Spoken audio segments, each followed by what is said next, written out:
And the first reading is taken from 1 Corinthians, starting at chapter 12, verse 4.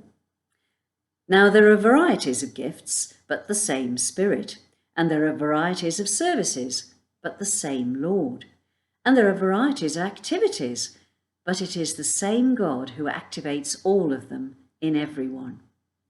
To each is given the manifestation of the Spirit for the common good.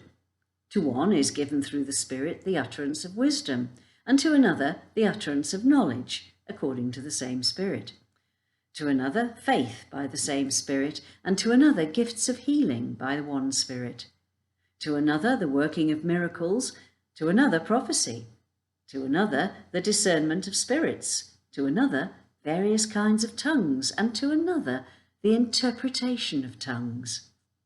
All these are activated by one and the same Spirit, who allots to each one individually, just as the Spirit chooses.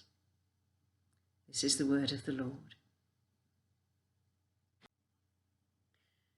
And the Gospel reading is taken from St. Mark chapter 10, starting to read at verse 35. James and John, the sons of Zebedee, came forward to him and said to him, "Teacher, we want you to do for us whatever we ask of you." And he said to them, "What is it you want me to do for you?" And they said to him, "Grant us to sit one at your right hand and one at your left in your glory." But Jesus said to them, "You don't know what you're asking. Are you able to drink the cup that I drink, or be baptized with the baptism that I am baptized with?" They replied, "We're able." Then Jesus said to them, "The cup that I drink, you will drink, and with the baptism with which I am baptized, you will be baptized. But to sit at my right hand or at my left is not mine to grant, but it is for those for whom it has been prepared." When the 10 heard this, they began to be angry with James and John. So Jesus called them and said to them, "You know that among the Gentiles, those whom they recognize as their rulers lord it over them, and their great ones are tyrants over them. But it's not so among you. But whoever wishes to become great among you must be your servant, and whoever wishes to be first among you must be slave of all. For the Son of Man came not to be served, but to serve, and to give his life a ransom for many." They came to Jericho.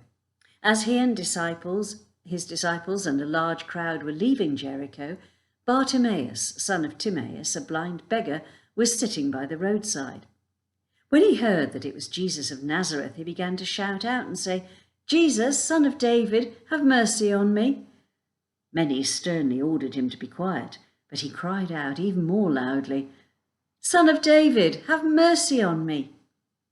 Jesus stood still and said, "Call him here." And they called the blind man, saying to him, "Take heart, get up, he's calling you." So throwing off his cloak, he sprang up and came to Jesus. And then Jesus said to him, "What do you want me to do for you?" The blind man said to him, "My teacher, let me see again." Jesus said to him, "Go, your faith has made you well." Immediately he regained his sight and followed him on the way.